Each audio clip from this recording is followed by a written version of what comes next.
According to a 2012 poll, nearly half, that is to say 45% of Americans believe in ghosts. Scientists have come up with many reasons for spirit sightings, ranging from the physical, which would be low frequency sounds, magnetic fields, thermal patterns, to the psychological, which would be suggestibility, fear of mortality. But while ghosts can't be proven to exist, they cannot be resoundingly debunked either. These next stories you will hear are some of the internet's most vivid first-hand experiences with paranormal. What's up, everybody? Welcome to the infamous Yash Show. Today I will be doing some readings of true accounts and true events. These stories can be found on Buzzfeed. So without further ado, let's get into this.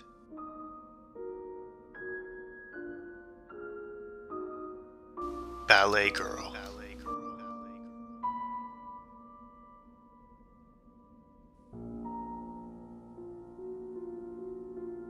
When I was a child, I walked into my bedroom and saw what looked like a Japanese girl in black ballet tights with orange stripes. She was stopped in front of the mirror, looking sideways at me. And when I looked again, the girl disappeared. And I ran from my room, making my mother come back with me.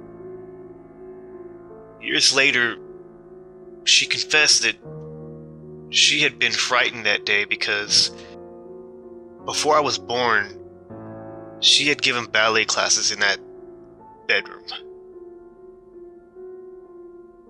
The black and orange uniform belonged to a girl that had been a student of hers who passed away.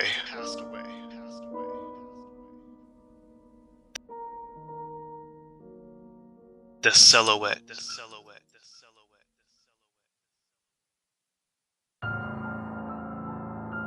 I once spent the weekend at my grandfather's house when I was 8. I was lying on the sofa and I went out like a light.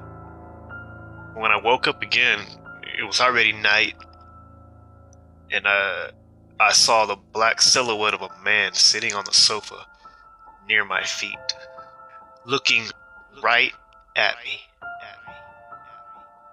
I couldn't see his face, not even a trace of features, just silhouette of a blurry bald man. I screamed for my mom and she came to see what was going on. I told her, but she didn't take it seriously, thinking I had just dreamed the whole thing, but I know what I saw. It was very real.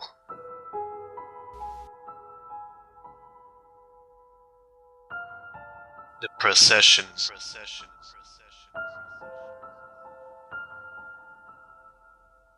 A former teacher I had actually told me this story. When I was about 15 years old, she used to go exploring waterfalls with her friends. It was a Sunday and they had decided to go to a waterfall that was close to a little farm. They were all walking down the road when a long line of people appeared in front of them, walking away from the farm towards the city. As they approached, they realized it was a funeral procession. They passed the procession and could see that it was made up of only men who were dressed in black. They all had their heads lowered in such a way that it wasn't possible to see their faces. When the group of friends turned to watch the procession go, it had vanished.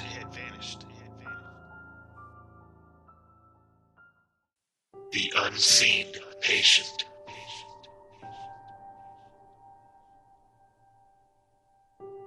The ambulance company that I used to work for had a haunted ambulance, Rig 12. A lot of EMTs had stories about it, but I never put much stock into paranormal stuff. That is, until I had my own experience with Rig 12. My partner and I were working in a rural community around 3 a.m. and it was pitch dark and completely quiet. And we were both dozing off. I was in the driver's seat and she was in the passenger seat.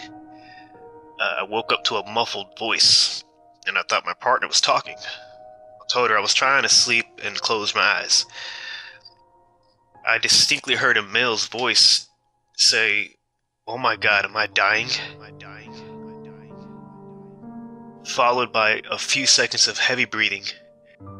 My partner and I stood up and looked back into the patient's compartment, where it sounded like the voice man came from. Things were quiet for a couple of seconds. Then we heard the click of an oxygen bottle regulator and a hiss, as if it were leaking. I turned the lights and ran out the rig, because I thought a transient might have climbed in while we were sleeping. So we opened the rear door. No one was there. I checked the oxygen bottles. Neither was open. We didn't sleep much after that.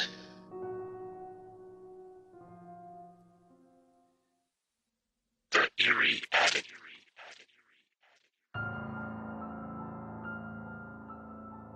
It seems so cliche to start by saying I don't believe in ghosts, but however, that's where I'm coming from.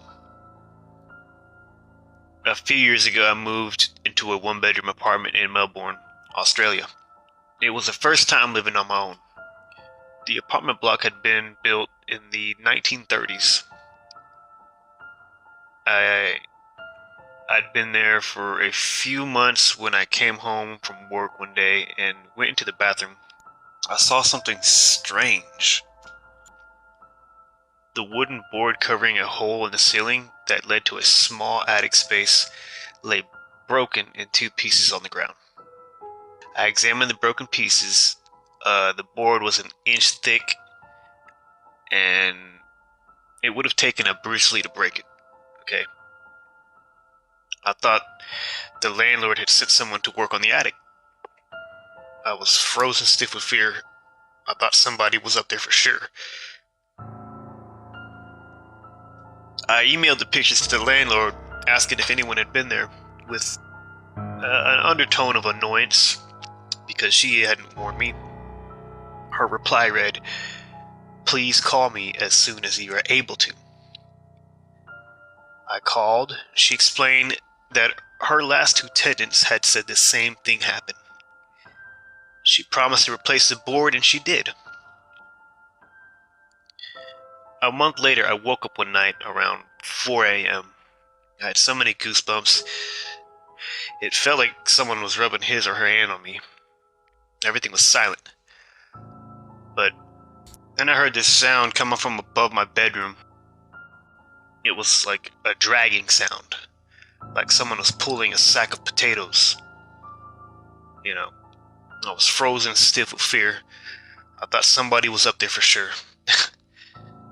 There is no way an animal could make that sound. After 5 minutes, I managed to work up the courage to turn the light on and walk to the bathroom. I was armed with a cricket bat. When I looked, I saw that the new board that was covering the hole was broken into two. I felt sick. The dragging sound stopped, but I heard something else whispering. The sound was clear and coming from the attic. It sounded like children's voices. I could hear one sentence repeated over and over. "It's your turn. It's your turn." I switched on every light in the apartment to make things feel normal. It was about 5 a.m. and dark outside. I watched TV to try to unwind, and then a fuse blew out. My pet Pudgy, Dexter, who I kept in the kitchen, usually never made a sound at night, but he started squawking like he was being strangled. I never heard him make those sort of noises. He was screaming. I grabbed my car keys, ran out, sat in the car, and waited until the sun came up. When I saw people walking their dogs, this comforted me enough to go back. inside. The front door was open, but I thought I closed it when I ran out. I went to the kitchen to check on Dexter, and he wasn't in his cage. I felt sick again. All my windows were closed, so I looked everywhere inside. When I went to the bathroom, I heard splashing. Dexter was half drowned in my toilet. I took him out, washed him, and dried him. I was so confused. At 8 a.m., I called the landlord and gave her a watered-down version of that night. "Oh wow, you heard the whispering too?" she said. I stayed in my apartment another 18 months. I heard the whisperings on a few occasions, and twice the board covering the hole in the ceiling moved. Although I live elsewhere, the landlord recently called. She said that her new tenants had begun to speak with me about some of the stuff that had been going on there.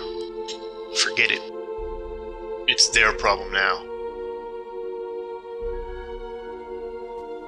If you've enjoyed these stories, please give a like and a comment. Depending on how good this does, I may possibly do more, because trust me, there's a bunch more I have. Thank you for listening and watching. Peace out.